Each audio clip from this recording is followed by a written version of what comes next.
Nah, kebetulan beberapa hari yang lalu saya bincang diskusi dengan Habib Segaf bin Hasan Baharun dari Dalwa ya ikhwan. Kita bincang-bincang tentang dakwah dan strategi dakwah. Jadi yang paling kita khawatirkan bukan umat Islam yang sering ngaji, bukan. Jadi kalau umat Islam ini yang sering ngaji, yang sholat Jumat, yang hadir di majelis-majelis. Tapi yang sangat kita khawatirkan adalah umat Islam yang belum tersentuh dakwah dan jumlahnya banyak ya kawan. Nah, jadi berdasarkan bukan sekedar jajak pendapat, tapi juga satu penelitian. Pada saat saya ada di penjara selama 1,5 tahun, begitu juga Habib Hanif mendampingi saya di sana. Kita diletakkan di blok narkoba. Itu boleh dikatakan hampir 95%. Semuanya mengaku belum pernah tersentuh dakwah. Bahkan pada saat saudara kita ajak mereka puasa di bulan Ramadan, apa mereka bilang? Ini anak-anak muda ini. Yang umurnya masih produktif, yang 20 tahun, 25 tahun, 27 tahun ya ikhwan. Apa mereka bilang? Habib, kami seumur hidup kami nggak pernah puasa. Baru sekarang nih kami puasa. Jadi puasa kemarin tuh bagi mereka tuh perjuangan habis-habisan ya ikhwan. Jadi mereka nggak pernah menahan haus, nggak pernah menahan lapar. Nah nggak sampai di situ.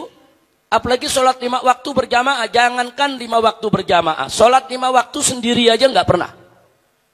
Nah jadi kita lihat kenapa, kita tanya kenapa mereka nggak pernah sholat, padahal mereka orang Islam, KTP-nya Islam, keluarganya Islam.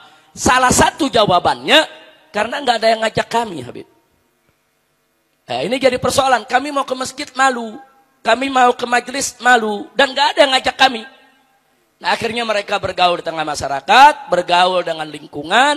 Akhirnya ada yang terkena narkoba, bahkan jadi kurir narkoba, ada yang jadi bandar narkoba, dan seterusnya, dan seterusnya. Nah, dari sini kita bisa mengambil pelajaran.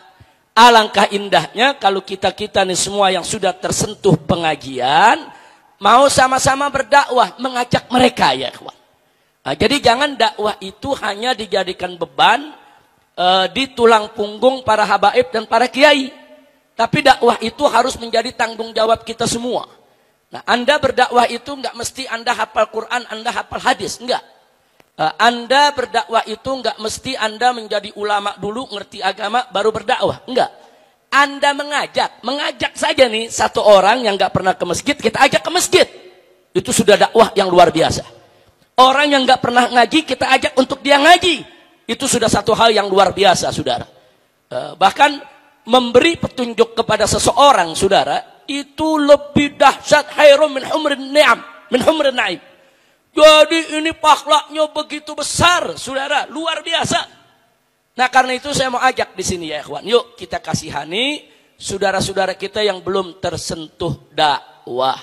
Makanya jangan kaget kalau sekarang kita jumpai di kita punya negeri KTP-nya Islam, ngaku orang Islam, tapi enteng dia menghina Allah, enteng dia menghina Nabi, enteng dia menghina ulama, enteng dia menghina yaitu para habaib, saudara. Enteng, kebanyakan dari mereka memang gak tersentuh dengan dakwah. Ya kita akui, di antara mereka ada yang zindik, ada yang munafik, yang sebetulnya paham soal agama, tapi memang dengan sengaja menistakan Islam. Tapi banyak di antara mereka juga, para pengikutnya ini yang terhasut, saudara, dengan pemikiran-pemikiran mereka, memang gak ngerti Islam. Jadi bagi mereka kalau bergurau bercanda tentang Allah tuh biasa-biasa saja. Bagi mereka bergurau bercanda tentang Nabi itu biasa-biasa saja. Karena mereka belum terkena sentuhan agama, sentuhan dakwah. Kesian ya ikhwan. Mereka itu saudara kita. Mereka itu adalah bagian dari tubuh kita. Kesian.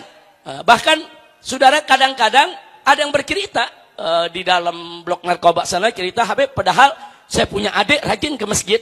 Saya punya adik ikut pengajian. Cuman saya nggak pernah diajak.